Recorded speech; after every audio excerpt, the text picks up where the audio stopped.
आज हम बनाने जा रहे हैं दही वाले बैंगन। बहुत ही आसान तरीके से और बहुत ही मज़ेदार और डिफरेंट टेस्ट होगा। आप लोगों को ये खाकर बहुत मज़ा आएगा। तो जल्दी से ये डिफरेंट सी रेसिपी बनाना स्टार्ट करते हैं। तो मैंने बैंगन मीडियम से साइज़ के काट लिए हैं। पहले मैंने बैंगनों को धो के रख लिया था।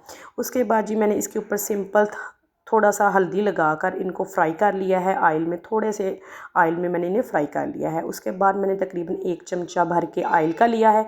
इसके अंदर ज़ीरा और कड़ी पत्ता, इसको थोड़ा सा फ्राई करने के बाद प्याज डाल दिया है। दो प्याज मीडियम साइज़ के। जब प्याज़ों का कलर हल्का सा चेंज हो जाएगा तो अदरक लहसुन का पेस्ट 1-2 टेबलस्पून भरकर मैं इसमें डाल दूँगी पिसा हुआ। उसके बाद साथ ही इसके अंदर मैं टमाटर की प्यूरी डाल दूँगी, तकरीबन 3 अदद टमाटरों की।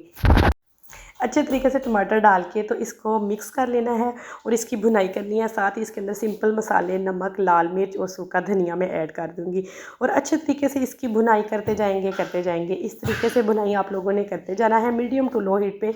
इसी से ही बहुत मज़ेदार सा टेस्ट आएगा। भुनाई अच्छे तरीके से हो लेने के बाद हम लोगों ने फ्राई किए हुए बैंगन इसके ऊपर डाल देने हैं। सारे ऐसे लेयर्स ने ऊपर रख दे बस। और इस तरीके से आप लोगों ने रखते जाना है और जल्दी से मेरे चैनल को सब्सक्राइब कर लें आसान आसान रेसिपीज़ के लिए। तो इसके ऊपर मैं तकरीबन 1 प्याली फेंटी हुई दही डाल दूँगी। तो ये ज़बरदस्त फेंटी हुई दही डाल देने के बाद ये थोड़ा सा मैंने मसाला निकाल लिया था अंदर से, तो बिल्कुल लास्ट पर इसके ऊपर ऐड करेंगे और इसको दम पर रख देंगे 10 से 15 मिनट के लिए। तो 10 से 15 मिनट के बाद बहुत मज़ेदार से हम लोगों के दही वाले बैंगन रेडी होंगे। बहुत डिफरेंट रेसिपी है और बहुत डिफरेंट टेस्ट है। आप लोग ज़रूर ट्राई कीजिएगा और मुझे फ़ीडबैक लाजमी दीजिएगा।